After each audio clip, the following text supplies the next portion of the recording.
오늘 함께 보실 말씀 우리 욥기 7장 말씀입니다.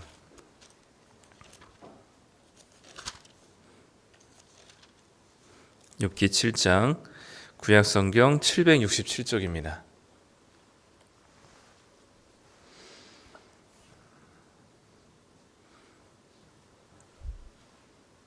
욥기 7장 1절부터 21절까지 말씀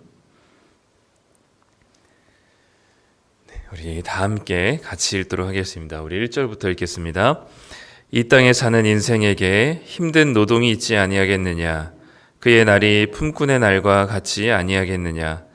종은 저녁 그늘을 몹시 바라고 품꾼은 그의 삭슬 기다리나니 이와 같이 내가 여러 달째 고통을 받으니 고달픈 밤이 내게 작정되었구나. 내가 누울 때면 말하기를 언제나 일어날까 언제나 밤이 갈까 하며 새벽까지 이리 뒤척 저리 뒤척 하는도다. 내 살에는 구더기와 흙덩이가 의복처럼 입혀졌고 내 피부는 굳어졌다가 터지는구나. 나의 날은 배틀의 북보다 빠르니 희망 없이 보내는구나. 내 생명이 한낮 바람 같음을 생각하옵소서. 나의 눈이 다시는 행복을 보지 못하리이다. 나를 본 자의 눈이 다시는 나를 보지 못할 것이고 주의 눈이 나를 향하실지라도 내가 잊지 아니하리이다.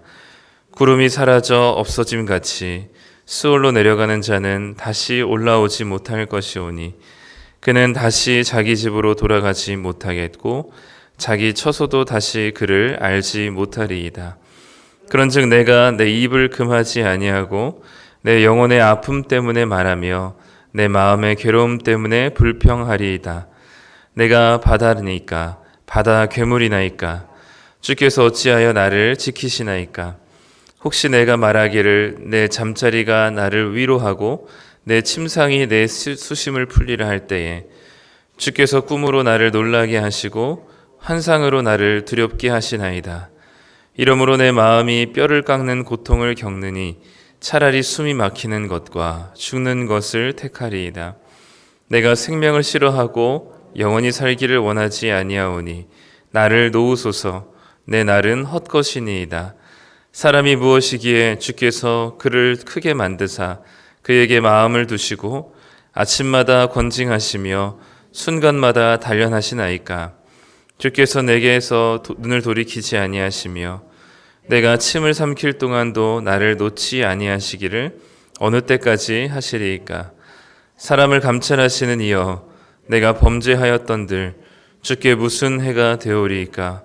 어찌하여 나를 당신의 관역으로 삼으셔서 내게 무거운 짐이 되게 하셨나이까. 주께서 어찌하여 내 허물을 사하여 주지 아니하시며 내 죄악을 제거하여 버리지 아니하시나이까. 내가 이제 흙에 누우리니 주께서 나를 애써 찾으실지라도 내가 남아있지 아니하리이다. 아멘. 네, 오늘도 새벽기도 나오신 성도님들을 환영하고 축복하고요. 우리 욥기 7장 말씀 함께 나누도록 하겠습니다. 오늘은 아마 읽으시면서 느끼셨겠지만 네, 욥의 고통이 얼마나 힘들고 고통스러운지를 욥의 이 고백을 통해서 너무 절실하게 보여주는 것 같습니다. 중간중간 간간히 이제 자신의 이제 이 몸의 질병으로 인한 특히 오늘 이제 7장에서 고백하고 있는 고통은 이제 욥의 이제 육신의 질병으로 인한 고통이 멈추지 않고 있다는 사실 때문에 크게 괴로워하며 이제 하나님께 호소하고 고백하는 내용들이 많이 나옵니다. 그래서 우리가 그 언뜻 고백 들었지만 이제 죽기를 바라고 있는 그래서 사는 삶에 대한 소망이 없어지고 차라리 죽기를 바라고 있는 그리고 하나님께 그렇게 간구하고 있는 이 욥의 모습을 보면 이 고통이 얼마나 심각했었는지 그리고 도저히 버틸 수 없을 만큼 욥에게 있어서 이 시간들이 절대 빨리 가지 않고 있음을 보여주고 있습니다. 1절부터 3절까지는 그 고통이 쉼이 없다는 사실을 얘기해주고 있어요. 그래서 1절에 보면 이 땅에 사는 인생에게는 힘든 노동이 있고 그리고 그 시간에는 품꾼 같이 늘 하루하루 이제 일거리가 있고 힘든 노동을 해야 되는 상황이 우리들의 인생인데 2절에 보면 그들이 그런 힘들고 어려운 것들을 버티고 그나마 할 수 있는 이유가 뭐냐면 저녁에 그늘을, 그러니까 저녁에 쉼을 얻을 수 있고, 그리고 품꾼은 그의 일한 만큼의 급료, 보수를 받기 때문에 그것을 바라고 하루의 그 힘든 노동을 열심히 살아간다라고 얘기합니다.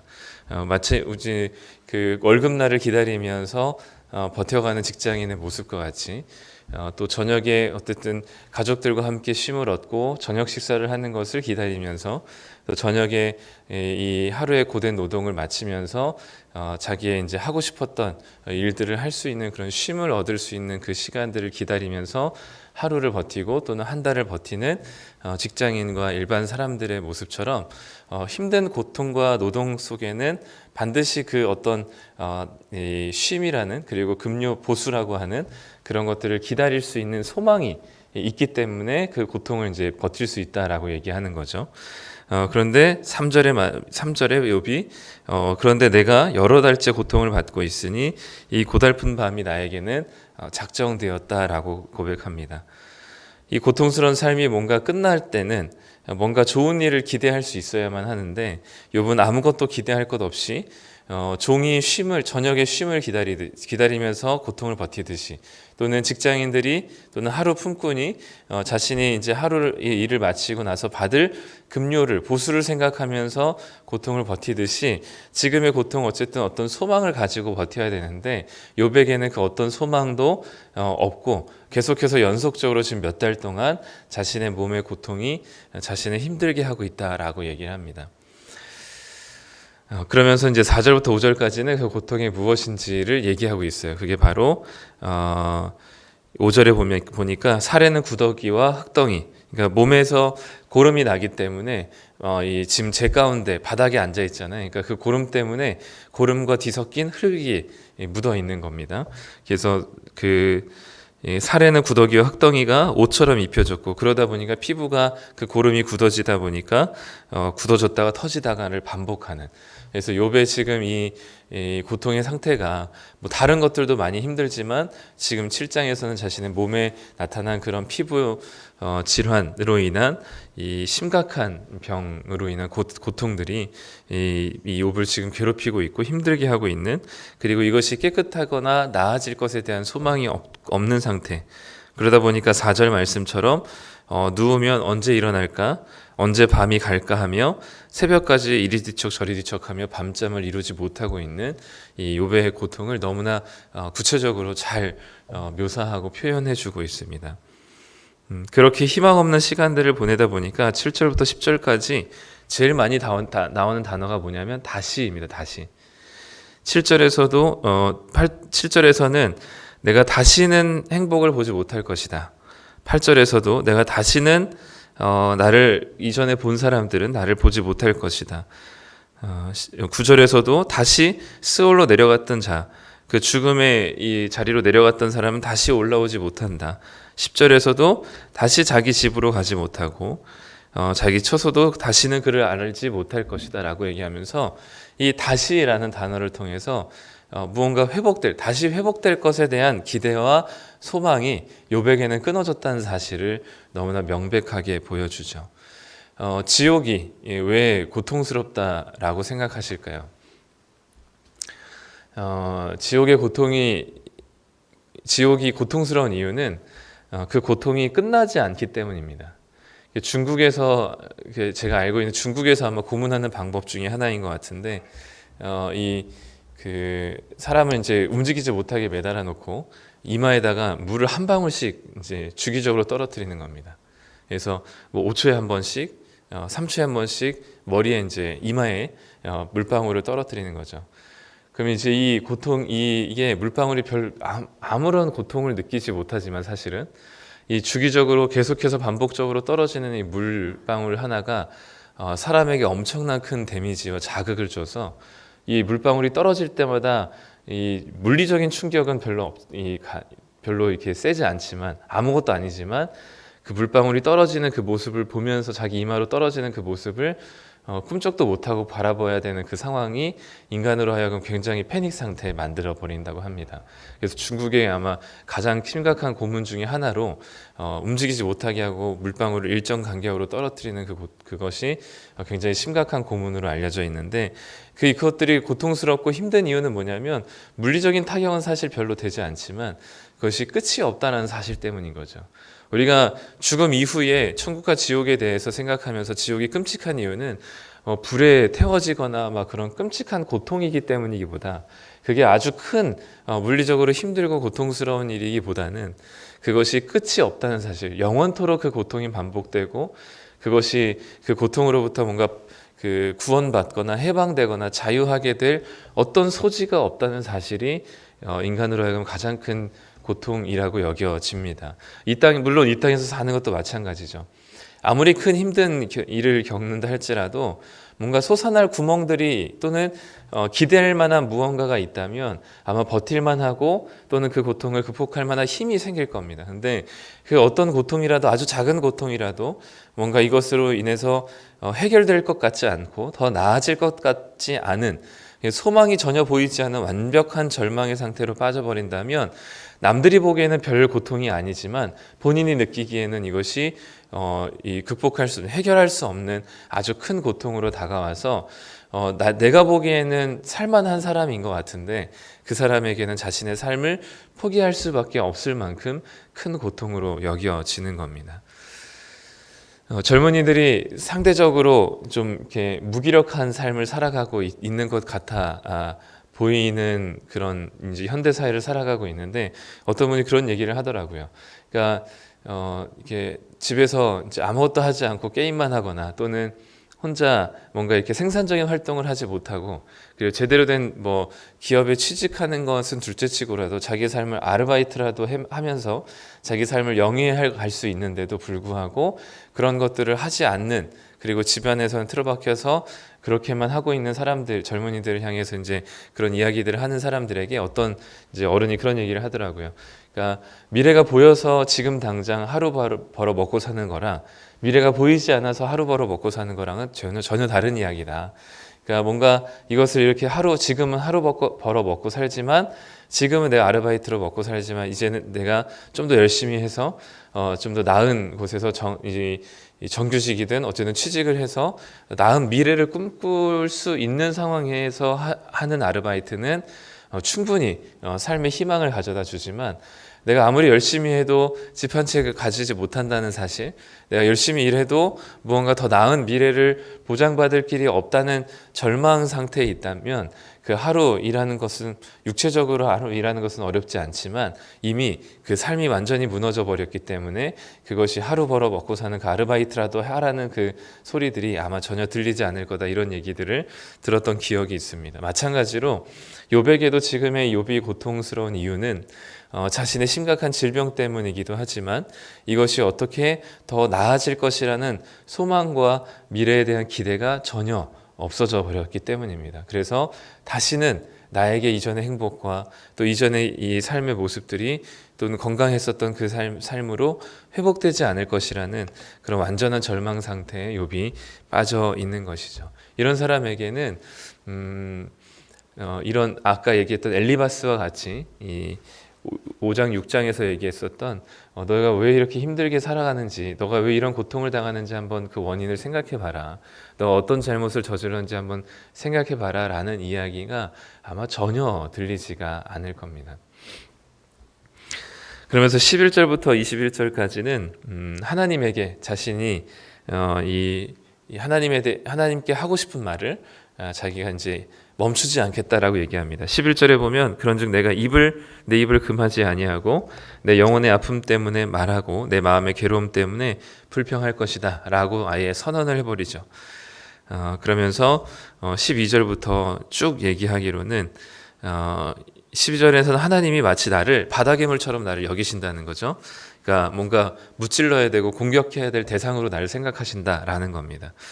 그러면서 이제 13절부터 14절은 잠 좀 편하게 자려고 하더라도 하나님께서 꿈과 환상에서 나타나셔서 나를 놀라게 하고 두렵게 하셔서 잠도 제대로 못 자게 하시고, 그렇기 때문에 차라리 15절에는 이런 고통을 겪느니 차라리 숨이 막히는 것과 죽는 것을 내가 택하고 싶다라고 얘기하면서 계속해서 하나님이 나한테 과도한 관심을 가지셔서 나를 이렇게 힘들게 하시기 때문에 21절에 보면